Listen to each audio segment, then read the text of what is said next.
and the stage is set for the G20 Summit in the Indian national capital, New Delhi. The global leaders will be arriving in New Delhi this week. American President Joe Biden will also be there. So the question is, what is on his agenda for the upcoming summit?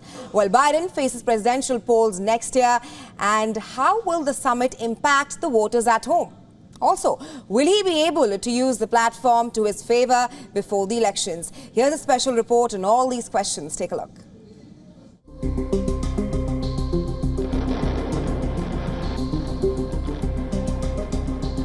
India, the current president of the G20, will host global leaders for the summit scheduled between September 9th and 10th in New Delhi.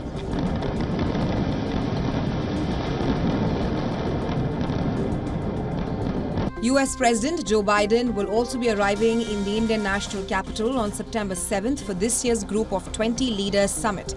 But the American president is not the only going to attend the summit. After arriving in India, the US President will first be holding a bilateral meeting with Indian Prime Minister Narendra Modi.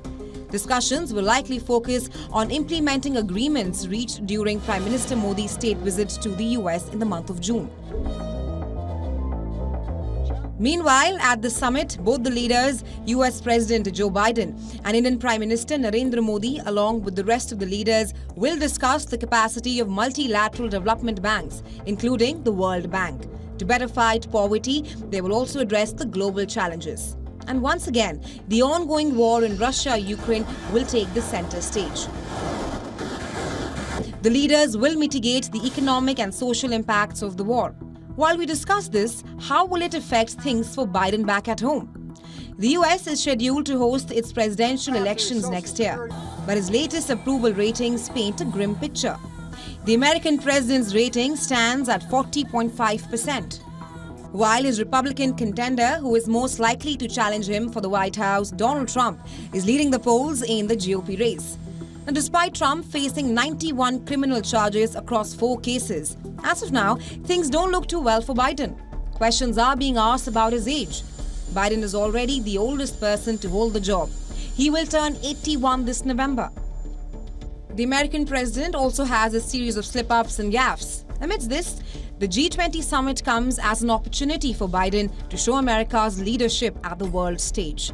While this may not affect average American voters directly, but how he conducts himself in front of the world leaders might help him woo Americans when he contests for the White House for a second term.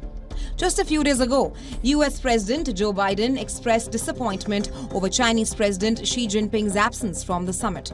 This attracted criticism from the Republicans. Earlier, they had also slammed Biden for pursuing what they call fruitless engagement with China, participating in talks with Beijing on their terms and timelines and conditions set by Beijing. Moreover, in India, a joint communique might not be on the cards. US would still push for Ukraine's cause. Americans, however, have different opinions on support for Ukraine. According to a poll, most Americans oppose Congress authorizing additional funding to support Ukraine. 55% say that Congress should not authorize additional funding, while 45% believe that US should provide aid to Ukraine. 71% of Republicans broadly say that Congress should not authorize new funding to Ukraine, while among Democrats, 62% favor sending additional funds to Ukraine.